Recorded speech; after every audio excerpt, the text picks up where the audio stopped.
저도 어렸을 적에 무릎이 좀 튀어나오는 병에 걸렸는데 기도하는 가운데 하나님이 만지시는 기적을 경험한 적이 있습니다. 기적을 경험하는 것이 우리 구원에 꼭 필요한 것은 아니지만 놀라운 기적 앞에 우리는 하나님의 위대하심과 또 하나님의 크고 놀라우심을 몸소 체험하게 되는 것 같습니다. 그렇다면 이 세상에서 가장 하나님의 기적을 많이 경험한 사람은 누구일까요? 단연 이스라엘 백성들일 것입니다. 이스라엘 백성들이 출애굽한 것부터가 하나님의 기적입니다. 10가지 재앙을 시작으로 홍해를 건너는 기적, 또 구름 기둥과 불 기둥을 경험하며 만나와 메추라기를 매일매일 맛보며 살아갔던 기적의 민족입니다. 200만 명이 넘는 이 인원들이 척박한 광야 땅에서 살아남는 것 자체가 기적이었습니다. 그런데 오늘 말씀 앞을 보시면 더 놀라운 기적이 소개됩니다. 21장 말씀에서는 바로 애굽의 노예였던 이스라엘 백성들이 전쟁에서 승리하는 기적이 나옵니다. 아모리 왕 시온과 또 바산 왕 옥, 이들은 이스라엘 백성들을 치려다가 되려 정복당한 왕들이었습니다. 어떻게 전쟁 한 번도 경험해보지 못한 이 이스라엘 백성들, 군사적인 훈련조차 받지 못했던 이 이스라엘 백성들이 다른 나라의 훈련된 백성들을 군대를 이겼을까요? 이것은 하나님이 그들을 대신하여 싸우셨다는 그 기적이라는 말밖에는 설명될 수 없는 것입니다. 그렇기에 성경에서 전쟁에 대하여 무엇이라고 말합니까? 전쟁은 하나님께 속하였다 말합니다. 하나님께서 함께 하셨기에 이스라엘 백성들은 승승장구하며 나아갈 수 있었던 것입니다. 이러한 이스라엘 백성들의 모습을 보고 많은 나라들이 두려움에 떨었습니다. 오늘은 모압의 이 백성들이 이스라엘 백성들을 보고 두려움에 떨었음을 우리에게 보여주는데요. 2절과 3절 말씀입니다. 십볼의 아들 발락이 이스라엘이 아모리인에게 행한 모든 일을 보았으므로 모압이 심히 두려워하였으니 이스라엘 백성이 많음으로 말미암아 모압이 이스라엘 자손 때문에 번민하더라. 모압과 또 모압 왕 십볼의 아들 발락이 이스라엘 백성들을 보고 그들의 숫자가 너무나도 많음을 보고 번민하였다고 이야기합니다. 발락이 두려움에 떨어서 한 가지 작전을 생각합니다. 바로 점술가였던 발람에게 찾아가 이스라엘 백성들을 저주하게 하는 것이었습니다. 당시 고대 근동에 말이라는 것은 너무나도 중요한 요소였습니다. 우리나라에도 말이 씨가 된다라는 속담이 있는 것처럼 말이라는 것은 언어 이상의 힘을 가지고 있다고 믿었습니다. 그래서 한번 내뱉은 말은 다시 주워 담을 수 없기에 그들은 말에 대해서 굉장히 신중해야만 했습니다.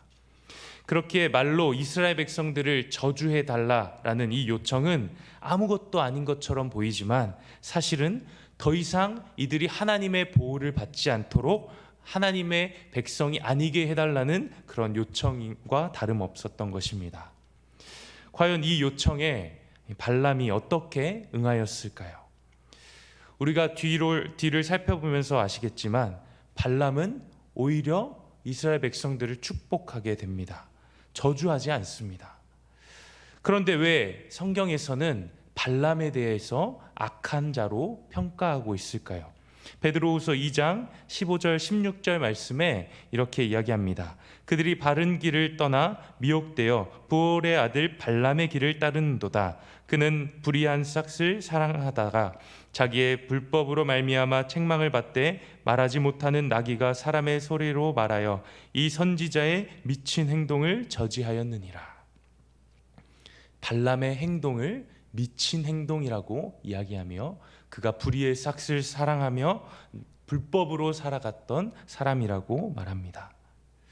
오늘 말씀을 통해서 발람의 그 숨겨진 내면의 모습을 우리가 함께 살펴보기 원합니다. 모압 왕 발락이 이스라엘 백성들을 심히 두려워했습니다. 그래서 신하들을 보내서 발람에게 저주해달라고, 이스라엘 백성들을 저주해달라고 요청합니다. 이때 신하들이 빈손으로 갔을까요? 아니죠. 양손 두둑히 복채를 들고 갔습니다. 그러자 발람이 이 신하들을 맞이하면서 이렇게 이야기합니다. 여러분들 오늘 밤 이 자리에 이곳에 머무십시오. 제가 하나님께서 어떻게 말씀하시는지를 좀 보겠습니다. 여러분들 굉장히 믿음의 사람과 같은 모습 아닙니까? 어떠한 일 앞에, 어떠한 문제 앞에 우리가 기도로서 하나님의 뜻을 구하는 것, 그것은 굉장히 칭찬받아 마땅한 일입니다. 그런데 하나님께서 발람에게 나타나셔서 이르는 말씀을 보시면 칭찬하시는 모습이 아니라는 사실을 우리가 알 수 있습니다. 9절 말씀을 보시면 이렇게 말합니다. 하나님이 발람에게 임하여 말씀하시되 너와 함께 있는 이 사람이 누구냐? 하나님께서 뭐라고 물어보시죠? 너와 함께 있는 이 사람이 누구냐?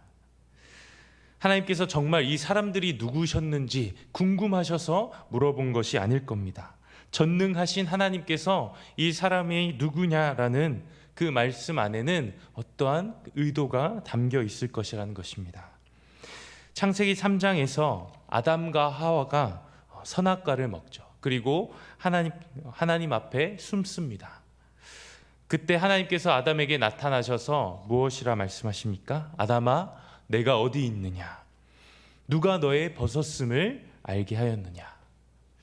오늘 발람에게 하신 질문과 같은 의도로 질문하십니다. 이 질문을 통해서 선악과를 먹은 아담의 그 내면을 깊이 하나님이 알기 원하신다는 것입니다. 그리고 아담이 그 자신의 내면을 살펴보며 하나님께 회개함으로 나아가기를 원하셨다는 것입니다.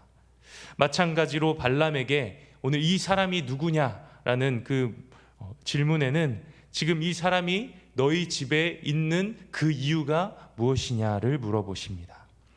발락의 신하들이 왜 발람의 집에 머물고 있습니까? 발람이 단번에 그 신하들의 요청을 거절하지 않은 이유가 무엇입니까? 바로 복채, 그 재물 때문이었습니다. 복채가 아니었다면 하나님의 백성을 하나님의 이름으로 저주해 달라는 그 말도 안 되는 요청을 들어줄 이유가 전혀 없었습니다.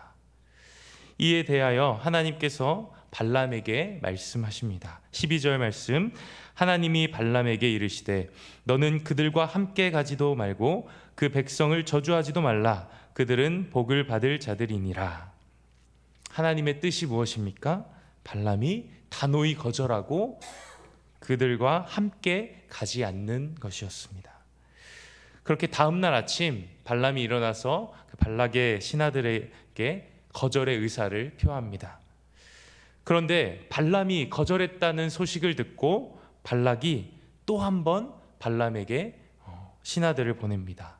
이번에는 더 높은 고관들을 보내고 더 큰 금액의 그 복채를 약속합니다. 여러분들, 우리의 삶 가운데도 우리가 유혹을 이겨내매 주의해야 할 것이 있습니다.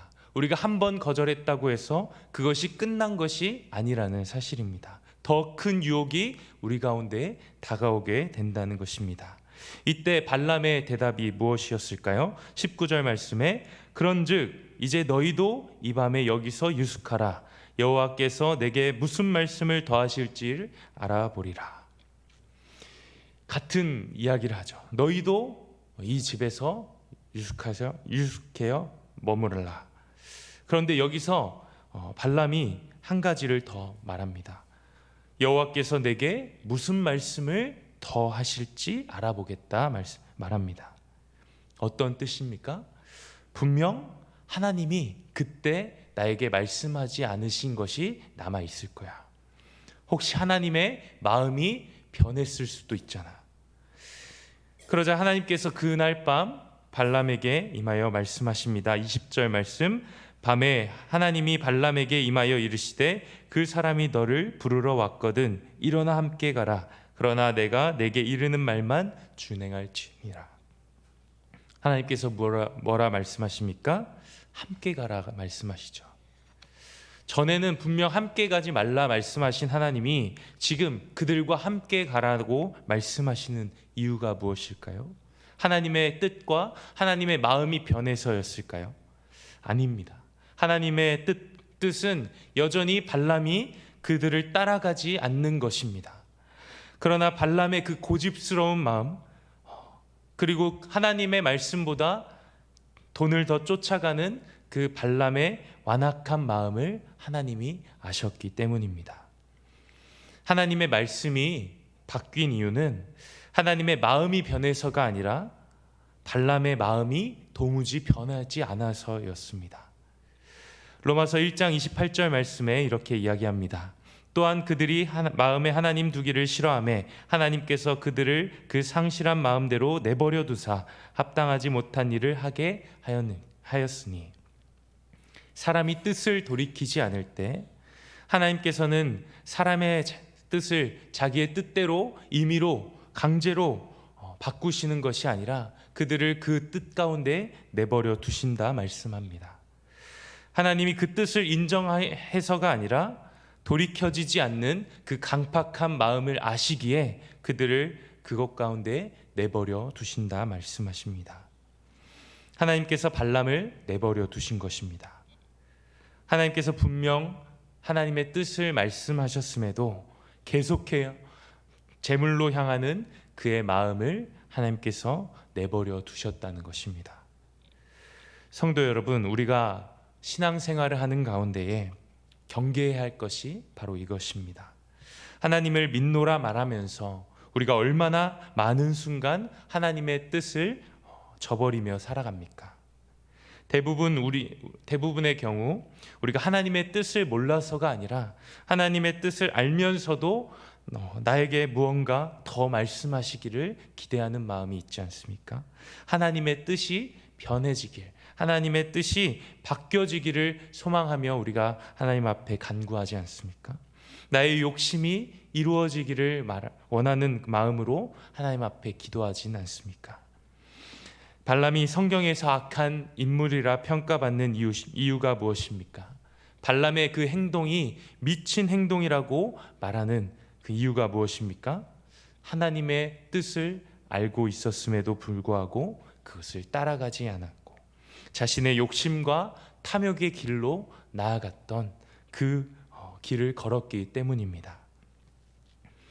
우리의 기도는 결코 우리의 욕심을 채우는 수단이 되어서는 안 됩니다.